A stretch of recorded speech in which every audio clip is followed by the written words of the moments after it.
అందరికీ నమస్కారం. మనకి రీసెంట్గా బీసీసీఐ ఇండియా హెడ్ కోచ్గా అప్లికేషన్స్ అయితే రిలీజ్ చేసింది. సో దానికి చాలామంది కోచెస్ అయితే దానికి అప్లై చేసుకున్నారు. కానీ కొంతమంది ఫారెన్ కోచెస్ అయితే వాళ్ళకి ఇంట్రెస్ట్ లేదని చెప్పేసి వాళ్ళైతే విత్డ్రా చేసేసుకున్నారు. అలాగే అఫీషియల్గా కూడా చెప్పేశారు. సరే, అయితే మనకి ఇండియాలో కొన్ని అప్లికేషన్స్ అయితే చేసుకున్నారు కొంతమంది ప్లేయర్స్. సో వాళ్ళలో మనకి గౌతమ్ గంభీర్ అయితే ఒకళ్ళు. సో దాంతోపాటు వివిఎస్ లక్ష్మణ్, ఆశిష్ నెహ్రా వీళ్ళు కూడా అప్లై చేసినట్టున్నారు.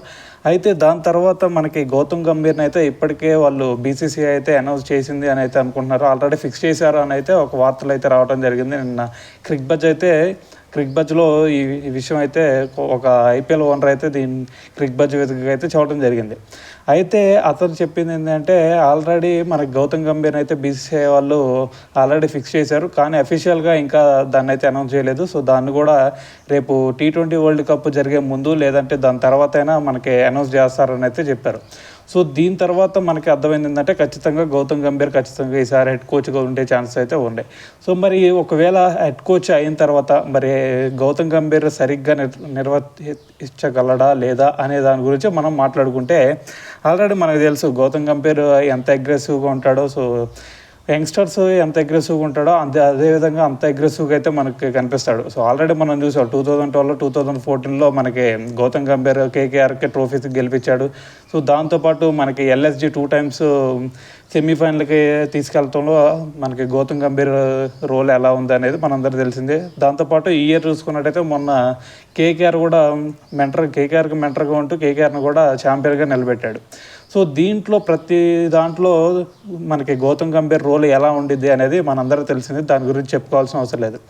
మరి దాని తర్వాత మరి గౌతమ్ గంభీర్ వస్తే మరి మన వాళ్ళలో విరాట్ కోహ్లీ లాంటి వాళ్ళకి గౌతమ్ గంభీర్కి పడదు అనే కొన్ని రూమర్స్ అయితే రావచ్చు. మరి దాని గురించి మనం మాట్లాడితే ఎప్పుడైనా సరే గౌతమ్ గంభీర్ ఆలోచించేది ఏంటి అంటే మనం ఎప్పుడైనా సరే ఫస్ట్ మనం మ్యాచ్ గెలవాలి, మన టీంని గెలిపించాలి అనే మూమెంట్లో అయితే ఉంటాడు గౌతమ్ గంభీర్.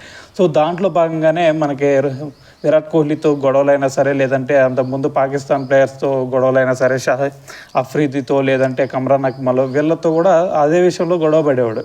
సో దీన్ని బట్టి మనకి గౌతమ్ గంభీర్ అయితే ఎప్పుడు అగ్రెసివ్గానే ఉంటాడు. సో అది కూడా ఓన్లీ టీం గెలవటం కోసం. సో అదేవిధంగా మనకి ఇప్పుడు మన ఇండియా టీంలో చూసుకున్నట్టయితే కోహ్లీ కూడా అదే అగ్రెషన్. ఎందుకంటే మ్యాచ్ గెలవాలి, టీం గెలవాలి, అలాగే మన టీంని పైన నిలబెట్టాలని చెప్పేసి.